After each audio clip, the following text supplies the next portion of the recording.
Hello there everyone, Ashnflash here, and welcome on into an early LEGO Marvel 2023 summer set review. Today we are looking at set number 76261. This is the Spider-Man Final Battle set. This will be retailing for $109.99 USD or $139.99 Canadian beginning on August the 1st. I was able to pick this up early from a store here in Canada, and this is obviously a set that a lot of people are very excited for, because back when No Way Home came out, the sets we got were like loosely tied to No Way Home, mostly being based off of like previous movies. And then the set that we got wasn't really anything to do with the story per se. There wasn't any villains in it. So there was a lot to be desired when the movie and trailer started to roll out. So with this set, it sort of does everything that you could want, except for, I guess, one and a half things, which we'll talk about, but it's very exciting. I'm honestly just shocked that they went back to the movie to do a set for this. So let's go ahead and let's take a closer look at this thing. Also, because I'm sick, you should leave a like and also subscribe so you don't miss out on other Marvel sets. You know, gotta get the sympathy interactions. Anyways, honestly, removing everything, I guess, minus the glider here, it seems small. I don't know how else to describe it, but maybe it's just in person. I don't know. I feel like from the pictures and everything, I was expecting it to be a bit bigger. There's what it is next to a minifigure, but yeah, I don't know how else to sort of describe how I'm feeling about this. I think color-wise, it looks really great. They did an incredible job here. I think that I know some people wanted it to be dark orange, but I'm going to assume that most of the parts used here, like there's some spots where they cheat and use tan or dark tan, but for the most part, it's all in this nougat color.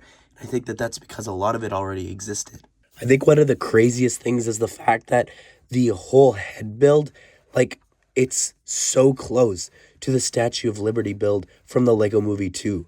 I think that's just so surprising to me that they went, yeah, let's just go take that, recolor it, but like down to just like the shaping of the face and everything. It's really crazy how similar of a build this actually is. I'm trying to think. I think you actually can detach the head. I'm going to try and do this really carefully. Yeah, you can detach the head. I did knock out one of the beams here, but like that is a possibility that you could do that and just have the scaffolding remaining here. So that sort of just gives you a bit of a, I guess, a sense of what the whole scaffolding looks like on its own. Spin this around here and you can see underneath, you've got this spot and you attach it on an angle there. And if I lift this up, you can see what I'm talking about. You've got the spot there that allows you to actually attach it and rotate it so that it's facing this way. Also, just there's a lot of sand underneath there. I think that's kind of interesting too. Again, you're going to see the inside of the statue head in a second, but I just wanted to show that and mention that to you guys. So here's the Statue of Liberty head on its own, and you get a better look without the scaffolding covering it all up. We've got like a ton of different pieces up here at the top that all have stickers. So you've got a 1x4, a 1x3, and then a 1x2 there. That should probably be a flat tile. But on the side, they've got these round pieces here that also have some stickers, and same there. I love the lips. I think that's really cool how they have it actually different levels. You've also got the hot dogs there being used for eyelids. The chin is really great too. And a little bit of the hair here, how they've got that going on. Also, in this set, we haven't talked about this yet, but we actually have a brand new piece. This is the new stand piece introduced in the two Marvel diorama sets. They're really cool. They've actually got like studs right here and here, allowing you to actually put figures on it. And they attach into those little axle holes. You've also got a spot, of course, for you to put studs with a hole in it so that you can go ahead and position it different places around the build. Now, here on the head itself, that is the only spot I believe you can attach it, but that's still really cool. The top part of the head, I really love all these blade pieces there. You've also got this piece that has the same stickers from below, but on both sides. It's very easy to detach. And on the inside, you actually do have a Sandman reference. You got a little hand here, a little sand hand, but that's it. That's the only reference to him. I guess technically there is one other thing, which we'll talk about, but yeah, I think that's kind of interesting. It's all filled with sand, which is, of course, something that happens in the movie. Also, just to show you up here at the top, you do actually have enough spots, like you could attach them to the little spikes, but also to the top here to recreate this iconic moment and have them, you know, if you want to have different figures and different people all walking around or posing and fighting. I think that's so cool that that is actually able to be done. And there is one other thing here in the back, completely unnecessary, but I love this so much. This part here in the back actually opens on up, and this can be lifted up and up, revealing a portal here to the sanctum. Besides like actually getting like this really cool sticker of the sanctum, I love that they even have the sky crumbling and making like the different shapes and everything. I think that's so fun. I wish that you could make out like different, even if it was just like a minifigure silhouette, like hearing Doctor Strange say they're starting to come through, I think would be really cool. But still, I love that they included that. They really didn't need to do that. And before we look at the scaffolding, I just want to show you here that the back door can actually open in between these two little bits of scaffolding, so you can get access to the portal without detaching the head. Anyway, so here's the scaffolding all on its own. We're going to take a closer look at this individually in each of the different levels up close.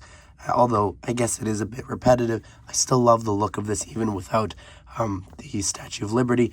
It's sort of, you could pretend that this is a different section where they're leaping across and fighting across here. I think that I want to start with this because this ties into what we were just talking about with Sandman. This is actually the Sandman Cure. And I think that's a really simple build there, but I love this new web piece that they've created here and how using the claw pieces it can attach to the different scaffolding.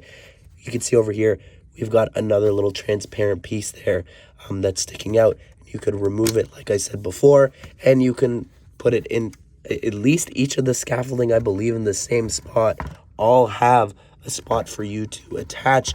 Oh, I guess this one's over here on this side. But yeah, each of them have a spot for you to actually attach some of the stand pieces.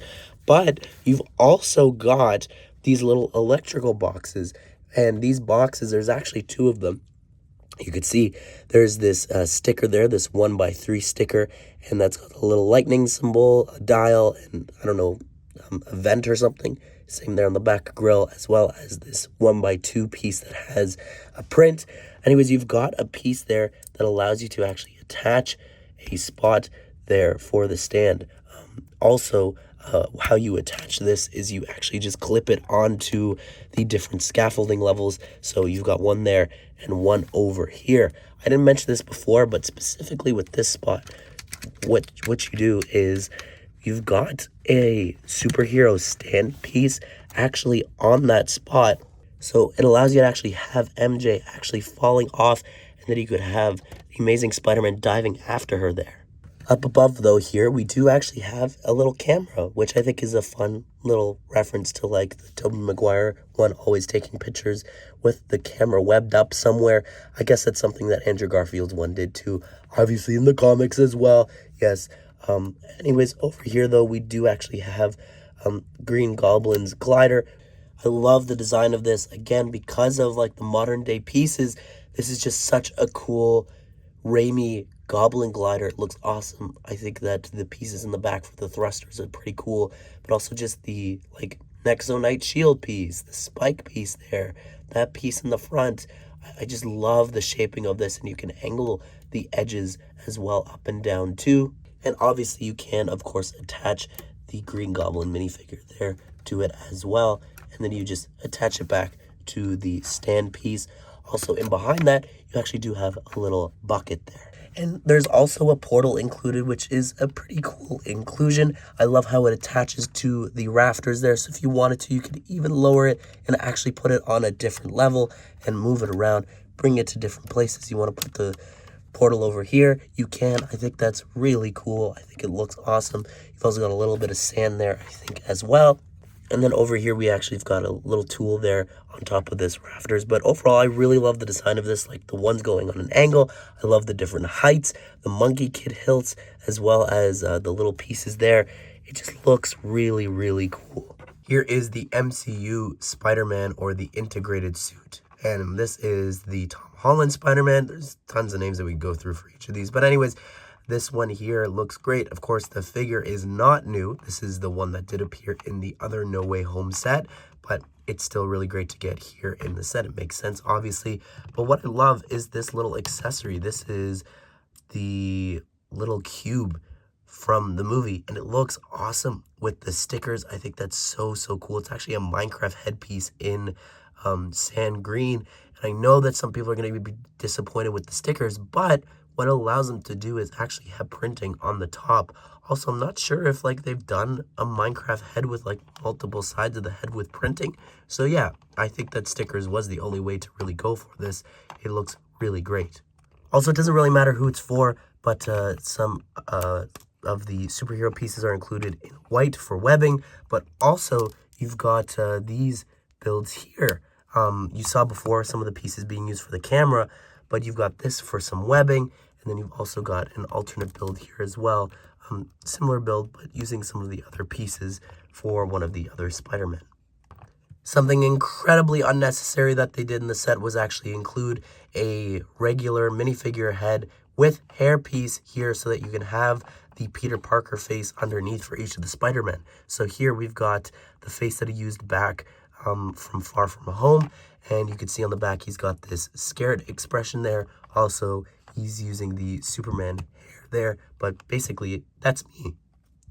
Here's the Friendly Neighborhood Spider-Man figure, and I really love this figure. The fact that, you know, again, I could call it so many different things. The Raimi Spider-Man, the Tobey Maguire Spider-Man, but we've got him back here after all these years, 20 plus years later. Absolutely incredible. I love it so much. The silver looks great. I think the eyes look incredible too. They've got some dark gray around the eyes. I don't know if you could see that to add to like the shine and the texture of that. Love the back torso printing there too. Really incredible looking figure. I know some people wanted leg printing and different things like that, arm printing, but I think the dual molded legs work well for him. This is the face included. It's the young Han Solo face, or I guess now just regular Han Solo face. But yeah, I don't know about the hair. I think definitely Robin's hair, like the comb over, works better. But I think the face, honestly, it's not the worst. It looks quite good. Yeah, I think that's fine. Fighting expression there too. I'm saying this is the best for last because we never got sets off of the movie besides a polybag and then an STCC figure of this exact suit. So the fact that we have this here, it's just a dream come true for me personally. I always wanted that figure, obviously, but this just looks so cool. I love the torso printing there and the mask, and then the back torso printing there too. Looks really great. I'm just so happy to have this. And then also the head used, I just think that is just such a perfect expression. This is Jim's face from The Office. The hairpiece, I think, works really well for him as well. And then removing the hair, you can see he's got this other expression there. Like, it just, I don't know why. It works so well for him. Here is Doctor Strange. Now, unfortunately, with this figure, it's a little inconsistent, and I'll tell you why. So, I don't mind, you know, the portal pieces, all that. That's really cool. However, I'm going to remove the Cloak of Levitation here. If you didn't know, you could actually do that. I didn't know that back when I reviewed the No Way Home set. That is really cool. That'll come into play in a second. But the torso is actually from the Multiverse of Madness, his own movie. And you might be thinking, well, why do you say that? Because of the red. Also, the belt is a little bit different. The No Way Home outfit actually has a torso that matches up with the belt there that you see on the leg printing. You can see how it's inconsistent. You've got a dark brown strap and then dark red. Not on the No Way Home one. So the legs were actually introduced for No Way Home and then used for Multiverse of Madness in those sets. So I think that's just really interesting. So technically, that figure is exclusive, even though it should be here. But back of the torso, it's good. The face looks really great. I love this hairpiece as well with the side printing on each side. I think that's really incredible. And then on the back, you do have this angry expression there as well. And here is Ned. I think that he looks great. I know that people don't like the jacket. Yeah, it's inaccurate, but it's fine, I guess. I don't know. Yeah, it could have obviously been better, but I'm glad he's included. Also, coming back to the cloak, you could attach it and have him, you know, have it grab onto the back. Looks really great. But I do want to show you the rest of the figure here. I think the hairpiece works really well for him, and removing it so you've got this big expression, happy expression on the front, and then a smirk there on the back. And here is MJ. It's a bunch of reuses, which I don't mind. The torso's from Harry Potter. I think that the face looks and works well for her. Like that expression there just looks like Zendaya, and you can see the back torso printing there too. It's fine. I like it. Anyways, on to the villains. This one is probably my favorite from the Raimi trilogy. I love, well, first of all, we've got some pumpkin bombs. They're very simple, no printing or anything, but I think they work well. But I love the torso printing that's so detailed. Some people said that, you know, it looks weird how it doesn't continue onto the legs. Yeah, probably should have had some leg printing for sure. And maybe that piece could have been a fabric piece, so that's a little disappointing. But the Han Solo hair there works so well. If I remove it, you can see the goggles and the smirk, and then on the back, this creepy Willem Dafoe expression there, laughing. I think that works and looks absolutely incredible. Also, they probably should have included the hood piece in purple, which does exist from Raven from the Teen Titans Go Lego Dimensions set. Like, look at how perfect that looks. Here's the Doc Ock minifigure, and he's actually the figure that I'm most disappointed by in the whole entire set. I don't know how, because the set came out so late, they didn't just have concept art to work on that they would have actually later been sent after the trailers and everything started to drop, and obviously the film had released.